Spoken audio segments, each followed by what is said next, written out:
Hey guys, HDvee here and welcome to a brand new video. Today we've got a ton of interesting things to go over for Pokemon Scarlet and Pokemon Violet. We have some new DLC hints to take a look at. We have more DLC rumors to take a look at and how it kind of connects with Atlantis and stuff. A lot of things to go over today, so if you're excited for the video, as always, make sure to drop a like down below. Let's try and hit 500 likes, it really helps out. Leave a comment with your thoughts on anything we cover in today's video. Subscribe if you're brand new for daily Pokemon content. Ring the notification bell. With all of that out of the way though, let's get into the video and I really hope that you enjoy.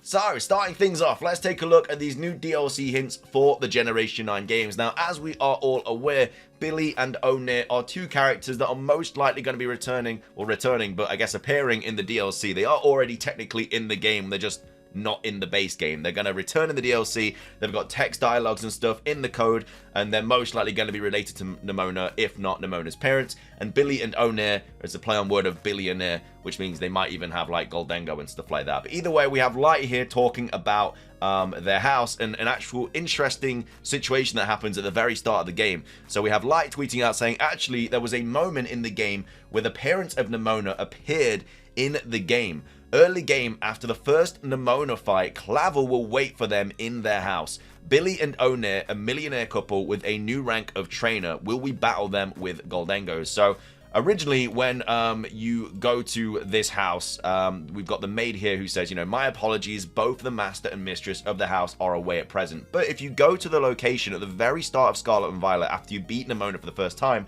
Clavel is actually here waiting for them. So that actually might mean that Clavel has, well, I guess it definitely means that Clavel has some sort of connection with Nemona's parents, Billy and Onir, if he's just going to go into their house and wait for them. So they did appear in the game very early on when you're off adventuring or whatever and doing the Titans and all that good stuff. Clavel is actually here at the very start of the game waiting for Billy and Onir. So they actually aren't like away traveling or anything. They actually are around the region at some point because they are obviously being waited for here by Clavel. So whether that means that they're going to be introduced into the DLC by Clavel and they're actually like close friends or something, if Clavel does somehow turn out to be an antagonist, maybe it's something to do with Billy and Onir. But yeah, really interesting that Clavel is just waiting for them here, and again, the connections between him and these new characters that, again, most likely going to be in the DLC because they have like teams, they have like text box dialogues and stuff and everything like that in the codes.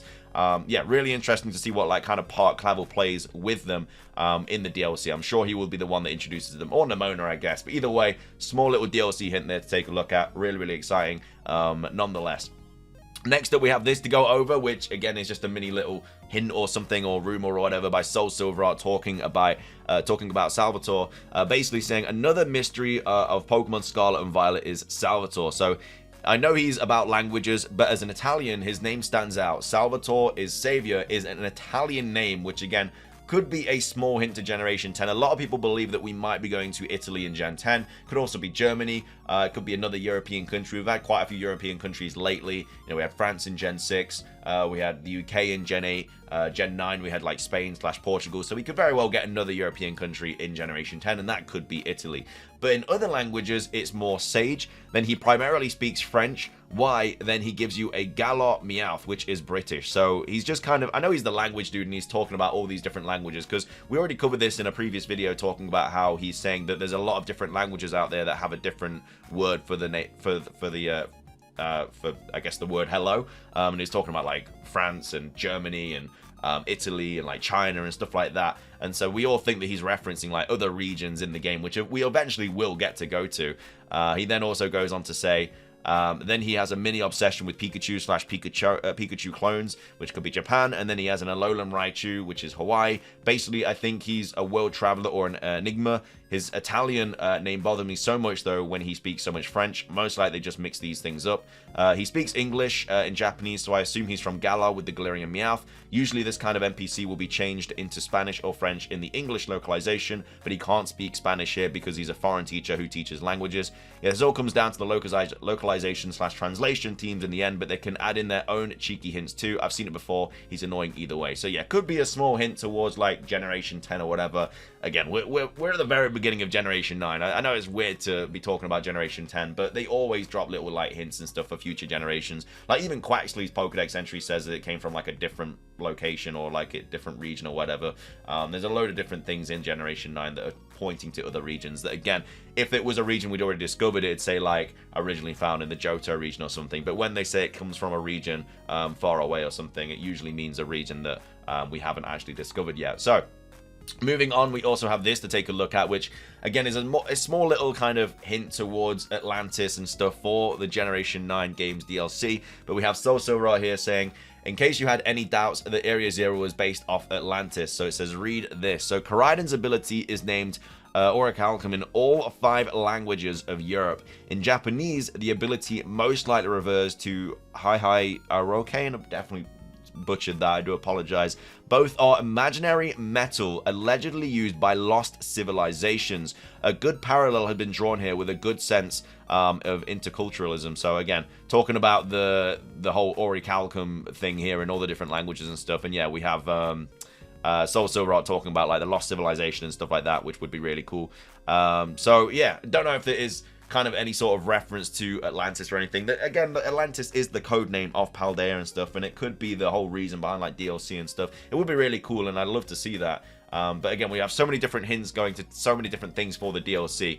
We obviously have to wait and see. I mean, we're going to find out in February next month anyway. These hints and rumors and stuff are all going to be put to bed very, very soon. We'll see what's true. We'll see what's false. But it's always fun to speculate and talk about, even though we're going to get the answer for it in literally like a month's time. But anyway, that's that. Moving on, we also have this to go over, which again is from Easy Nathan, who could have potentially cracked the code of more Atlantis kind of stuff and everything like that. So these 2 items here, if you don't know, are basically found in the DLC, well, not the DLC data mine, but the data mines of the game. These 2 items that, you know, we haven't actually seen in the base game, but they are in the codes, most likely going to be for DLC. But we then have this here saying, oh my god, Paldea's code name is Atlantis. We already knew that. That's what Area Zero was, because the Paldean kingdom was built on top of it, and it was violently destroyed by the Runeous Quatra in one singular day. So it could have been the 4 legendaries that just destroyed Area Zero in one day, which again, maybe why they were locked away and stuff.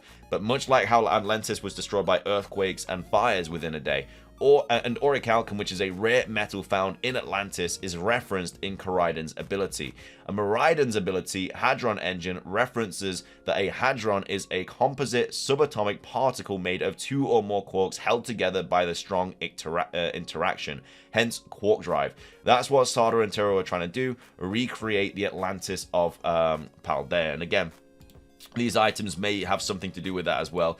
Could be, I guess, referencing this situation that was going on. I don't know if this is, you know, it's a really cool theory. It's a really cool rumor and stuff.